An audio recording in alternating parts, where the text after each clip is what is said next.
रसीला रसिया बलमुआ जइता, रंग रसीला रसिया बलमुआ आ जइता।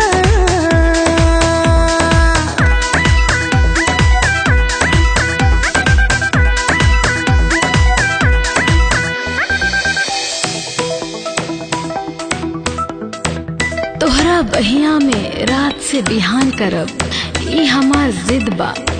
बस कुछ देर में पिघल जाइबा, हमके उम्मीद बा।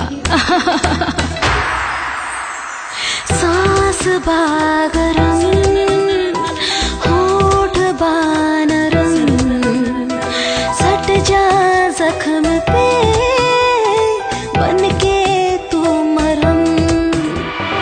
सांस बा गरम, होठ बा नरम, सट जा जख्म पे बनके तू मरम।